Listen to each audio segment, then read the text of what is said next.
What does Xavier Worthy bring to this KC offense that you guys need to be prepared for? That's about it. He can run straight, run jet sweeps, and just run straight.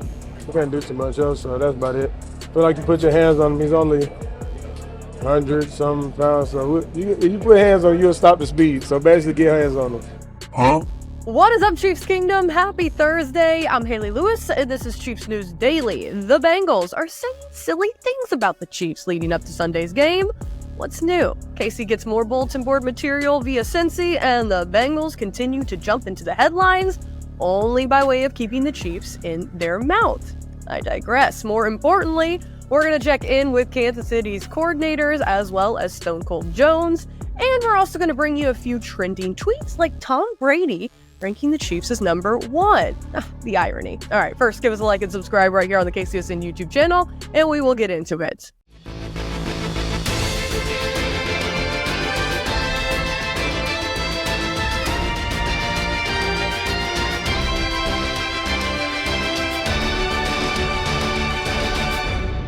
I'm pretty sure this is one of the most tame Bengals weeks I can remember. Nothing too crazy to report in terms of headlines. On the injury front, it's pretty predictable. Still no Hollywood Brown. The wide receiver is the lone Chiefs player on the active roster to not practice again today. It's looking more and more like he won't play on Sunday, but again, that is completely my speculation. There's been no official designation yet. Everyone else on Kansas City's injury report, as you guys can see here, practice as full participants. Let's go to the Cincinnati side. Wide receiver T. Higgins again did not practice. Out of the other players that they have listed on the report, only quarterback Joe Burrow was a full participant. All the others remain either sideline or limited in practice, so a little banged up on Cincy's sideline. All right, let's head to the Chiefs practice facility now. We'll get you those Thursday press conferences, kicking things off with defensive tackle Chris Jones. I think they're transferred by the importance and the intensity of the game and just how many times Joe Burrow has came in and beat us in our home stadium. And I think his teammates came up with their name and it stuck with us. I think it was fair to say at the moment, right? Yeah, beat us, I think, 3-1. So I don't think it was a rivalry at that point until we started winning more games. Joe Burrow is a heck of a quarterback on throwing the ball and making all the tough throws, but I think his running ability doesn't go as noticeable as everybody see. He can run the ball exceptionally well. I think he's a step-up guy. It's different from Lamar, where Lamar can run any A gap, B gap, or C gap. He can extend plays like that, but I think Joe Burrow, his running doesn't get as capitalized as his throwing does, but he's an effective runner when he has the space. So we definitely got to be condescending on our pass rushing lanes. But it's a different type of quarterback. Lamar definitely runs at 4.2, 4.3. Joe Burrow is 4.7, 4.6, 4.8. Somewhere in that area, but he's still effective on his feet. So being condescending, I definitely love to chase Joe Burrow around other than Lamar. You know, anybody other than Lamar. It always offers a different type of challenge when you're rushing the passer. All right, with that, we're going to check in with the coordinators. Step into the podium this morning. Special teams coordinator Dave Toub, defensive coordinator Steve Spagnuolo, and offensive coordinator Matt Nagy. It's going to give everybody a variety of different things that they can do. You know, I love it right now. I mean, I know it looked like we were just, banging touchbacks. That's really not what we were doing in that game.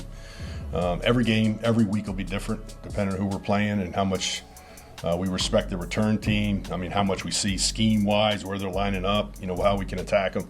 So it's going to be different every week. That's what makes it so exciting for me. Yeah, I mean, first punt of his career, in a regular season game.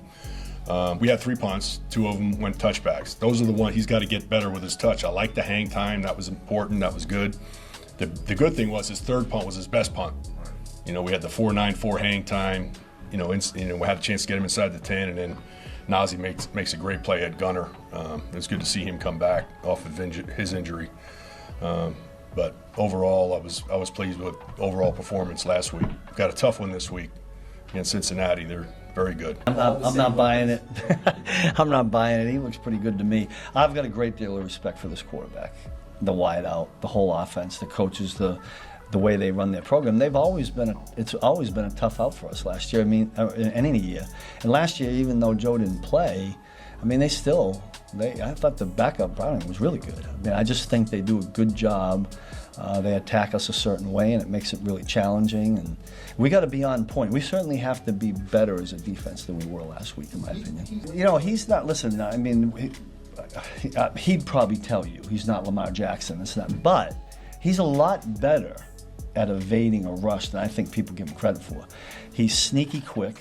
He's very perceptive of what's going on. I mean, he knows exactly where to go with the ball, and if he can't get it in that spot early, he knows how to bide himself just enough time, you know, to get the ball downfield. So we've talked a lot about that this week, that the containment of the quarterback on passes is really, really important. Yeah, I think for the first game, I felt pretty good for the guys. I think there's some things here or there where we could be better, which is normal, but the guys played fast. The tempo was good.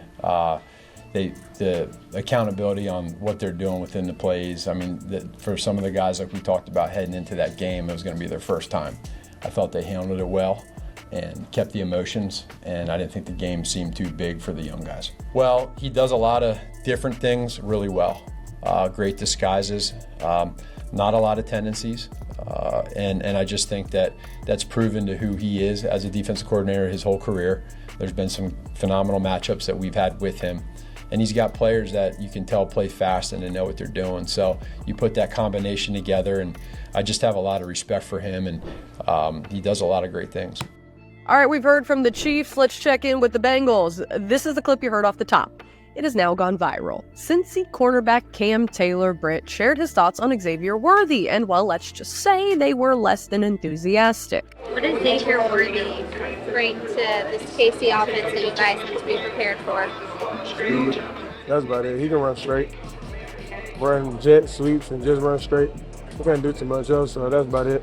Feel like you put your hands on him. He's only 100-something pounds, so if you put hands on him, you'll stop the speed. So basically, get hands on him. Sir, you are listed at 5'11", 200 pounds. That means you are more like 5'10", and probably 190, 195. You got 20, 25 pounds on Worthy.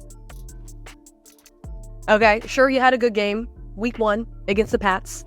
He allowed just 1 reception for 3 yards on a single target to New England's receiving core. But to pop off and say that Worthy's ability is just pretty much reduced to jet sweeps and running straight routes, you know what? Thank you for the bulletin board material. It always seems to work in Kansas City's favor. Moving on, Cincy quarterback Joe Burrow gave reporters more insight on how his wrist has been feeling after undergoing wrist surgery this past season. Now, apparently reporters made some speculations about his wrist bothering the quarterback during last Sunday's game based off the way he picked up his Gatorade water bottle on the sideline. You can see it here in the video. But he said, no worries, he's all good. He's going to be good this week against Kansas City as well. Water bottle discussion about how you picked up the water bottle in the game. What did I do? Apparently, it's just the way you picked it up that they said there might have been something wrong with your wrist based on the way you I picked it up weird? Yes. Did you feel like you did? I don't know. I drank water. I can't say I've seen that or know what anybody's talking about. All right, let's hit Twitter for some tweets surrounding the Kansas City Chiefs. Tom Brady sharing his power rankings, putting KC at the very top, followed by the 49ers at second. Who else? None other than the Kansas City Chiefs. Listen, they're the reigning Super Bowl champs. They cannot win the game on opening night and not be the best team. They're going to be tough to beat all year. Patrick played phenomenal. Chris Jones, what he did to wreak havoc in the pocket. They beat a great Ravens football team to start the year. I'm looking forward to seeing what the Chiefs do the rest of the season. There's going to be a lot of great matchups here in week 2, and I'll see you next Thursday. Alrighty, folks, that does it for another episode of Chiefs News Daily. You know the news. We'll be back tomorrow again, but in the meantime, make sure you show us some love, like and subscribe right here on the KCSN YouTube channel, and we'll see you on Friday.